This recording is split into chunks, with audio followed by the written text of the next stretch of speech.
The students are going to be engaging in two activities that revolve around mysteries, and they are going to be posing questions about this mystery powder and what it is, and then we have these mystery beads that actually when you go outside they change color with the ultraviolet sunlight, so we're going to be doing talking about how to use these as really to engage elementary students, to get them hooked on science, and just to see that science isn't something scary, but it's something that is, if you ask questions and you can investigate and learn from each other.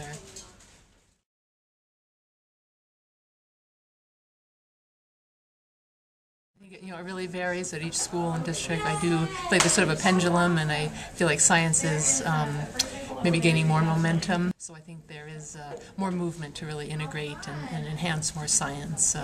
They definitely, the research says that students need, I don't know the exact amount, but 150 minutes a week or something in science. So, right. And I don't think all students are getting that.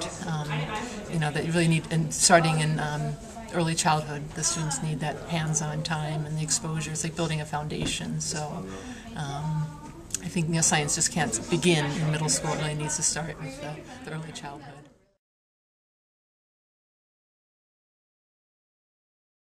Oh, they come in, some love science and some, don't love science, so my goal is just to help them move a little wherever they are to seeing the potential of facilitating more science in their classroom when they graduate from here. And my hope is that they can see that there is amazing resources out there and support and wonderful activities that they can share with their students, and that they don't have to know all the answers.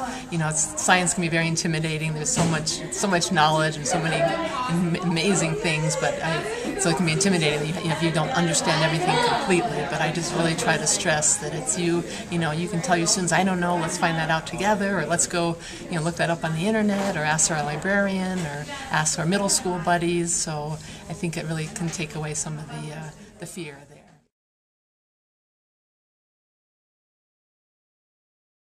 The last 8-10 years has really become more, they really need to have them engaged in the activities. They need to be touching the rocks and the batteries, and even before you tell them how they work, but they are working with them. They come in knowing so much already, and so the hands-on really just helps to captivate and help them to ask more questions. And I always tell the UNC students, wouldn't it be boring if I just held up here with one example of this material and you guys all had to take notes and you couldn't engage with it? But when they were all playing, it looks like play, but when you're engaging with it and playing and asking questions, and that's where significant learning can really happen.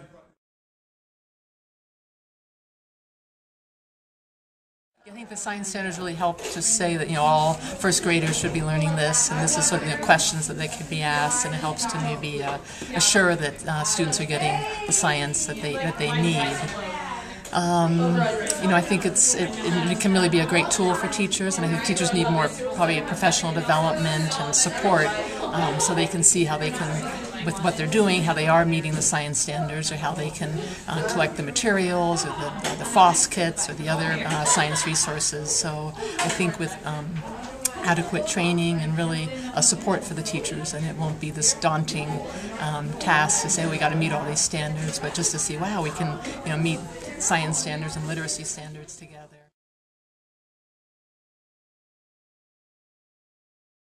Science is all around us. Science is it's